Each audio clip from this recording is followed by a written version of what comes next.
2014 წელს აჭარის ავტონომიური რესპუბლიკა სახელმწიფო ბიუჯეტიდან ტრანსფერს ვერ მიიღებს. ეს განცხადება დღეს აჭარის უმაღლესი საბჭოს დეპუტატმა ნაციონალური მოძრაობიდან ეკატერინე თარგამაძემ გააკეთა. დეპუტატი ასევე აღნიშნავს, რომ ფინანსური დახმარების გარეშე დარჩება ბათუმის თვითმმართველობაც, რის გამოც არაერთი პროექტის შესრულება შეწყდება და რამდენიმე მათგანი დაასახელა. მისი ვარაუდით შეწყდება ქუჩების რეაბილიტაცია და სკოლების მშენებლობა და სხვა. ეკატერინე თარგამაძემ ახალბულვარში ხიდის მშენებლობაზეც გაამახვილა ყურადღება და აღნიშნა, რომ ნაციონალური მოძრაობის გაცვლებით იგი ერთ წელში უნდა აგებულიყო, დღეს კი 50 მილიონი ლარის სამუშაო 3 წელზეა გადანაწილებული.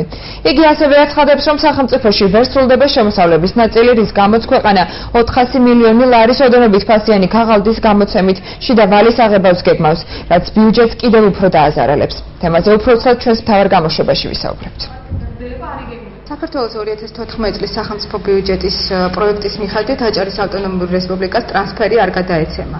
სპეციალური ტრანსფერები არ გადაეცემათ ასევე თვითმმართველ ქალაქ ბათუმსა და მუნიციპალიტეტებს. არ გაიზრდება რეგიონში განსახორციელებელი პროექტების ფონდი და ისე 250 მილიონი ლარის მოცულობით დაფინანსდება. ეს ნიშნავს იმას, რომ ბათუმში ვერ აშენდება სტადიონი. დამატებით კითხვებს ბადებს ჭოროხის ხიდის მშენებლობა, ანუ მდინარე ჭოროხსა ხიდის მშენებლობა. სპეციალისტების გათვლებით ამ პროექტს ჭირდება 1 წელი, მაგრამ სახელმწიფო ბიუჯეტში ეს არის გაწელილი 3 წელზე და ასევე აღსანიშნავია ის ფაქტორიც, რომ ხიდის მშენებლობა საინტერესოა რატომ იქნა გადაუდებული აუცილებლობად მიჩნეული, მაშინ როდესაც აჭარაში ვერ შენდება ვერც ერთი სკოლა და ვერ ხორციელდება სხვა უფრო პირველადი დანიშნულების პროექტები.